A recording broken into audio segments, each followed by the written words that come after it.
100 में से 10% लोगों ने भी दारू छोड़ दी है। एक एग्जाम्पल दे रहा हूँ, छोड़ भी दी है लगभग।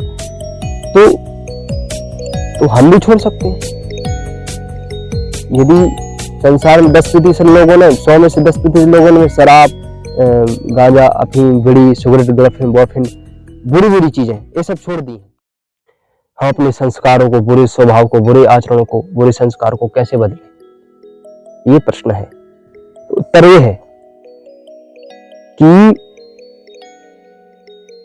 यदि आप अपने स्वभाव को, जैसे थोड़े बहुत तो स्वभाव होते हैं, तत्कालिक कैसे बदले, उसके लिए तो बता देता हूँ। पर हमेशा के लिए तत्कालिक कैसे बदले, जैसे गुस्सा आ रहा है तो गुस्सा के लिए थोड़ा सा पानी पी लो, ठीक है ना, थोड़ा सा जलपान कर लो। तो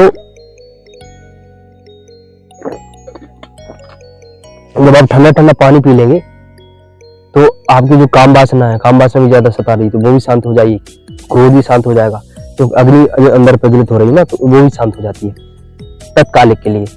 लंबे समय, जैसे किसी से ईर्ष्या दोष हो रहा है, किसी से घृणा हो रही है, किसी को मार काट करने की इच्छा हो रही है, तो उस स्थान से हटके भगवान का ध्यान, साधना, गायत्री का जप, ओम नमः शिवाय का जप, महामृत्युंजय का मंत्र का जप, भगवान जी के शरण में, राम के मंदिर में कहीं जाके ध्यान, शरण गाती हुए वहां बैठ के ध्यान कीजिए, गायत्री मंत्र का ध्यान कीजिए, ओम का जाप कीजिए, ओम ऐसे लंबा। तो आप ऐसे तत्कालिक कर सकते हैं, पर हमेशा के लिए छोड़ना है इन दोषों को, क्रोध को, ईर्ष्या को, द्वेष को, शराब को, बीड़ी को, सिगरेट को, गर्लफ्रेंड को, बॉयफ्रेंड को, यदि हमेशा के लिए आपको छोड़ना है, इन बुरे स्वभाव को, अपने लक्ष्य में भी आपको ऊपर उठना है, आप चाहते हैं मैं बड़ा आदमी बनूं, मैं अपने लक्ष्य को प्राप्त करूं, भाई इन चीजों में व्यक्ति फंसा रहेगा, इसलिए फिर बीमार पड़ेगा, और भी चीजें होंगी, है ना।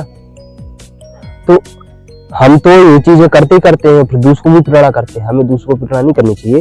तो आगे क्या कहा कि अब यदि हम चीजों को नहीं छोड़ेंगे तो क्या होगा, करते भी रहेंगे तो क्या होगा। भाई ऐसा है कि आपको 4-5 चीजें बता देता हूं, ठीक है, जिससे आप अपनी बुरी आदतों को छोड़ सकते हैं। पहला पॉइंट यह है कि गुरु, शास्त्र, ईश्वर, अपने स्वभाव, प्रकृति से जो दिया हुआ ज्ञान, उसका अनादर कभी ना करें। गुरु में निष्ठा करें, ईश्वर में परम निष्ठा, अखंड निष्ठा रखें, परम उसमें श्रद्धा रखें, ठीक है, परम उसमें निष्ठा रखें। जैसे किसी गुरु ने, किसी व्यक्ति ने आपको शिक्षा दी, जैसे गुरु ने कहा बच्चा ब्रह्मचर्य का पालन करना, लड़कियों की बुरी नजर से नहीं देखना, माँ की बहन की नजर से देखना, गृहस्थ में भी जाओ तो अपनी पत्नी से संतुष्ट रहना, अन्य किसी स्त्री पर नजर नहीं डालना, बुरी नजर नहीं डालना, बुरे संबंध नहीं बनाना किसी अन्य स्त्रियों से, हर को माता बहन समझना, ऐसे गुरु ने उपदेश दिया। शराब नहीं पीना, ये नहीं किया, तो हमने उसका अनादर कर दिया और वो चीज हम करने लगे, है ना। तो उसका हमने अनादर कर दिया ना। माता पिता भी बोलते हैं, अच्छी शिक्षा देते हैं माता पिता, बुरी शिक्षा तो कभी कोई माता पिता देता नहीं। आजकल के तो देते हैं, कुछ माता पिता हैं गर्लफ्रेंड बॉयफ्रेंड बना बच्चा, उसी से शादी कर लेना, ऐसा। हाँ नहीं, वो तो ठीक है भाई, गर्लफ्रेंड बॉयफ्रेंड बना लिए एक और उसी शादी कर ले, वो तो ठीक है, कोई बात नहीं। पर आप उसको थोड़ा सा गलत बना रहे हो ना, आप उसको खुला छोड़ रहे हो, तो फिर बच्चा आप उसको ये भी गलत शिक्षा है। यदि आप अपने बच्चे को बोल रहे हो भाई वो क्यों बना है गर्लफ्रेंड बॉयफ्रेंड, नहीं बताओ, तुम किस लिए, तुम माता पिता क्यों बने, जब तुम्हारा सामर्थ्य नहीं था बच्चों को पालने से, बच्चों को पालना, पोषणा, बड़ा करना, उनका व्यवहार करना, जब तुम्हारे पास सामर्थ्य नहीं है तो पैदा क्यों करते हो बच्चों को। जब बच्चों को पढ़ाना नहीं, लिखाना नहीं, सुसंस्कारित नहीं करना, अच्छी शिक्षा नहीं देना, बुरे आचरण से नहीं रोक सकते हो, बेचारे रात भर घूम रहे हैं, बीड़ी सिगरेट खा रहे हैं, उल्टी सीधी चीज कर रहे हैं, तो वो उस चीज को आप रोक नहीं सकते, तो क्यों आप गुरु बने या फिर क्यों आप माता पिता बने। मैं गुरुजनों को बोल रहा हूँ, माता पिता को बोल रहा हूँ।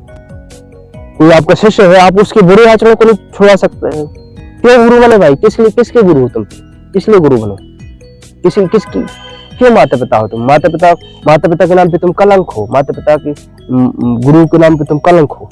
यदि आप अपने बच्चों को, यदि आप अपने शिष्यों को बुरे आचरण से, बुरी चीजों से नहीं छुड़वा पा रहे हो, आप गुरु कहलाने के लायक नहीं हो। या तो उस शिष्य को अपने से दूर कर दो, भाई तुम मेरे पास ना रहो, मेरे पास यदि रहना है तो आपको ऐसा रहना पड़ेगा, ब्रह्मचर्य का पालन करना पड़ेगा, है ना। तो आप यदि उसका अनादर कर रहे हो तो इसलिए थोड़ा सा सुसंस्कारित करें बच्चों को, अच्छी शिक्षा दें। पहला पॉइंट ये हो गया। दूसरा पॉइंट ये है कि दोषपूर्ण स्वभाव को स्वीकार करना, उसमें दुख का आदर्शन करना। एक तो गुरुजनों की बात मान लेना, ठीक है। अब जैसे गुरुजनों की हमने बात मान ली, ठीक है, हम भाई चीजें नहीं करेंगे, पर दूसरे लोग कर रहे हैं तो हमारी भी इच्छा होती है कि भाई क्यों कर रहे हैं, इनको सुख मिलता होगा इसलिए कर रहे हैं, इसलिए कर रहे हैं, उनको सुख मिलता होगा इसलिए कर रहे होंगे, तो हमारी भी इच्छा होती है। तो हमें उसमें उस सुख में दुख देखना है। वास्तव में उसमें दुख है। यदि आप बड़ी पी रहे हो, और भी चीजें कर रहे हो, गंदी गंदी चीजें कर रहे हो, हस्ती क्रिया कर रहे हो, तो आप गल्फों में चीजें कर रहे हो, तो आप उसमें सुख में दुख है ना। उस सुख में क्या है? दुख है।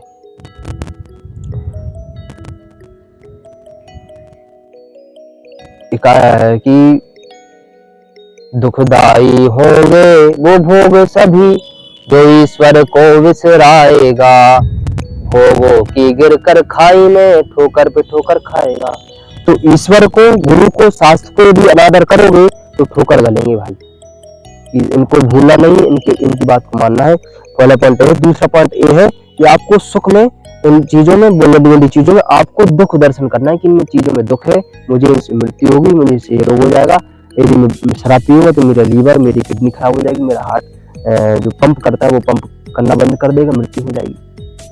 यदि मैं हस्तमोचन कर रहा हूँ तो धीरे धीरे मेरी नसों में जो खून कम हो जाएगा, खून पतला होता जाएगा, बीज पतला होता जाएगा, पेशाब के माध्यम से बीज निकलने लगेगा, आंखें कमजोर होने लगेंगी, हृदय कमजोर होने लगेगा, पेट कमजोर होने लगेगा, बाल झड़ने लगेंगे, बाल सफेद होने लगेंगे, त्वचा ढीली हो जाएगी। आपको ऐसी समस्याएं मिलेंगी यदि आप हस्तमैथुन करते हो। फिर धीरे धीरे आपका क्या होगा, धीरे धीरे आप यदि ऐसे चलते रहे, शुरू में तो आपको सिर दर्द करेगा हस्तमैथुन करो शुरू में, फिर धीरे धीरे आप मैंने वीडियो डाली, इस पर आप देख लेना हस्तमैथुन की क्या क्या हानियां हैं। इसमें ज्यादा लंबा नहीं खींचूंगा। तो उसमें आपको दुख देखना है। सुख देखोगे तो फंस जाओगे। जैसे दुख देखा है, कैसे, किसने देखा है दुख? महर्षि स्वामी दयानंद जी ने दुख देखा है, महाबली हनुमान जी ने दुख देखा है, सुख में दुख देखा है। भाई ये लोग बुरी चीजों में क्यों नहीं फंसे? इन्होंने बुरी गर्लफ्रेंड क्यों नहीं बनाई? भाई ये तो बना सकते थे, ये भी तो बुरी से पी सकते थे, क्यों नहीं किया इन्होंने? इसलिए नहीं किया क्योंकि उन्होंने उस सुख में दुख देखा। यदि खीर है भाई, खीर में कोई थोड़ा सा वो डाल दे, जहर डाल दे, किसी ने देख लिया जहर डालते, तो वो खीर, वो जिसने देखा है खीर में जहर डालते, वो खीर थोड़ी खाएगा, नहीं खाएगा वो। ऐसे उन्होंने उस सुख में दुख देख रहे हैं वो, इसलिए चीजें उन्होंने नहीं की। महर्षि स्वामी जी गुरु सदगुरु भगवान जो है अपने शरणानंद जी महाराज है, सोमानंद जी महाराज है, महर्षि रमण जी है, महर्षि महात्मा बुद्ध जी है, महात्मा बुद्ध हैं, तो इत्यादि संतों लोगों ने, भगवान लोगों ने इन चीजों में क्या देखा है? दुख देखा है, इसलिए इन चीजों को अपनाने। ये तो दुख देखो। तीसरा पॉइंट है ध्यान व प्रतिपक्ष भावना को। दूसरे पॉइंट में तीसरा पॉइंट है कि ध्यान व प्रार्थना करके नियमित योग, प्रारंभिक प्रभात संकल्प ले, छोटे बच्चे का रोना, वैसे ध्यान में प्रार्थना करके, हाँ, वैसे आप क्या करें? ध्यान व प्रार्थना करें भगवान से। हे प्रभु, रोएं भगवान के सामने जाके रोएं, भगवान मेरे इस दोस्त को छुड़वा दे, प्रभु कृपा करो। गायत्री मंत्र का जप करते हुए अपने पहले प्रार्थना कर लो, हे भगवान मेरे दोस्त को छोड़ना चाहता हूँ, भगवान रो गाओ, प्रभु मैं इस दोस्त को, मुझे इस चीज में नहीं फंसना है भगवान, हस्तमैथुन नहीं करना चाहता, मैं गर्लफ्रेंड के चक्कर में नहीं पड़ना चाहता प्रभु, काम वासना मुझे मैं चक्कर में नहीं पड़ना चाहता प्रभु, कामदेव के चक्कर में नहीं आना चाहता भगवान, मैं ब्रह्मचर्य पालन करना चाहता प्रभु, मेरी मदद कीजिए। तो यात्मदावरदायस्य विश्वोपास्य प्रसन्नस्य देवास्य छायामतमेस्य मृत्यु। तो भगवान से जो आत्मबल आपको मिलेगा, जो शक्ति मिलेगी, उस दोष को आप छोड़ दोगे। जैसे छोटा बच्चा रोता है ना अपनी माँ के सामने किसी चीज को मांगने के लिए, तो ऐसे आपको रोना है, ठीक है। तीसरा पॉइंट। चौथा पॉइंट है सत्संग के द्वारा ऐसे तपस्वी महापुरुषों को जिनका प्रभाव हमारे हृदय पर प्रभाव पड़ता हो, उनका संग करें, उनका स्वभाव परिवर्तित हो जाता है। तो यदि आपको अपने स्वभाव, यदि अपने दोषों को, बुरी चीजों को छोड़ना है ना, तो एक काम करो, आप किसी आश्रम में चले जाओ, तो कोई अच्छा सा महात्मा हो, ठीक ठाक सा हो, कोई नशा पानी ना करता हो, अच्छा महात्मा हो। जैसे हमारे परम पूज्य स्वामी रामदेव जी हैं, उनके पास चले जाओ, और दर्शन महाविद्यालय हैं, गुरुकुल हैं, उनमें चले जाओ, और तो वहां चले जाओ, कोई भी आश्रम चले जाओ, भारकुंडी चले जाओ, अमृतझरिया चले जाओ, बड़ा अखाड़ा चले जाओ, महाराज जी के साथ रहो, महाराज जी के शरण में रहो, है ना। तो आप उनके शरण में रहोगे, उनकी आश्रम में रहोगे, उनके साथ रहोगे ना, कोई भी आश्रम में चले जाओ आप, तुम्हें कह रहा हूँ, कोई आश्रम में कोई दिक्कत नहीं, आपका स्वभाव ठीक हो जाएगा। 5वां नियम है पूर्ण पुरुषार्थ। कुछ दिन के लिए चले जाओ, 1 दिन महीने के लिए, हमेशा के लिए नहीं बोला। पूर्ण पुरुषार्थ मतलब सूक्ष्म होने से कर्माशय को तो हम नहीं बदल सकते, मतलब पर प्रारब्ध को बदल सकते हैं। भाई आपने कोई कर्म कर लिया, आप रोग हो गया, ठीक है, आपने गुटखा खाकर अपना मुंह खराब कर लिया, कैंसर हो गया, तो उसको बदल नहीं सकते ना। हाँ, दवाइयों के द्वारा कुछ परिवर्तन हो सकता है, पर हमें एकदम जैसा पहले था वैसा तो हो नहीं सकता ना। तो पर आपको पूर्ण पुरुषार्थ के बाद आपको प्रारब्ध जो से आपको दुख ज्यादा और जो मिलेगा, उस दुख से आप छूट सकते हो। बस आगे जो होने वाला है आपके साथ वो नहीं होगा, पीछे जो हो गया तो वो तो हो गया, पर जो आपके साथ बुरा आगे होने वाला है वो नहीं होगा। कब? जब आप पूर्ण पुरुषार्थ के साथ ध्यान करेंगे, साधना करेंगे, ब्रह्मचर्य का पालन करेंगे। 5वां नियम, 6वां नियम है स्वाध्याय, मतलब आप स्वाध्याय करें। आप्त पुरुषों जो वेद है, गीता है, श्रीमद् भागवत गीता है, शास्त्र हैं, वेद हैं, पुराण हैं, उपनिषद हैं, दर्शन हैं, व्याकरण हैं, इन चीजों का स्वाध्याय करें। रामायण है, रामायण का स्वाध्याय करें, तुलसीदास कृत, वाल्मीकि, दोनों का स्वाध्याय करें। प्रेमानंद महाराज जी को सुने, और हमारे परम पूज्य आचार्य अग्निदेव जी हैं, परम पूज्य स्वामी प्रेमानंद जी, परम पूज्य हमारे वो है अनुदाचार्य जी हैं, और भी बागेश्वर जी हैं, अवधेश स्वामी गिरिजी महाराज जी हैं। तो इन लोगों को सुने और इनकी जो पुस्तकें लिखी हुई ना, इनका स्वाध्याय करें। कि जो आपके पुरुष होते हैं ना, ये अच्छी चीजें लिखते हैं, मतलब मैन चीजें, मैन सार, इनका स्वाध्याय करें, ठीक है। 7वां है, गीता भी पढ़ सकते हैं अवधानंद जी की। 7वां है प्रायश्चित करना, प्रया निश्चय से चित तप निश्चित तप करना, प्रायश्चित करना, उपवास आदि अपने दंडित करना, है ना।